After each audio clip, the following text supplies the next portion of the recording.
কবিতা পুরন ধাঁধা।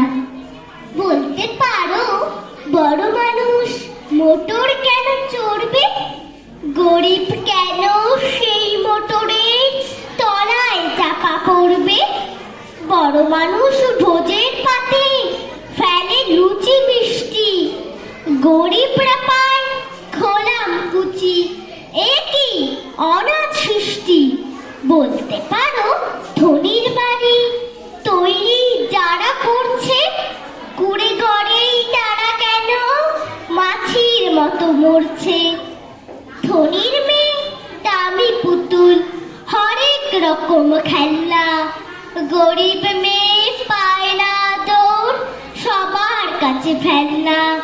বলতে পারো ধনির মুখে যারা জোগায় খাদ্য, ধনির পায়ে তলায় তারা থাকতে কেন বাধ্য। হিংটিক ছটফস নয় সব মাথার মধ্যে কামড়ায়, বড় লোকের ঢাক তৈরি গরিব লোকের চামড়ায়। নমস্কার।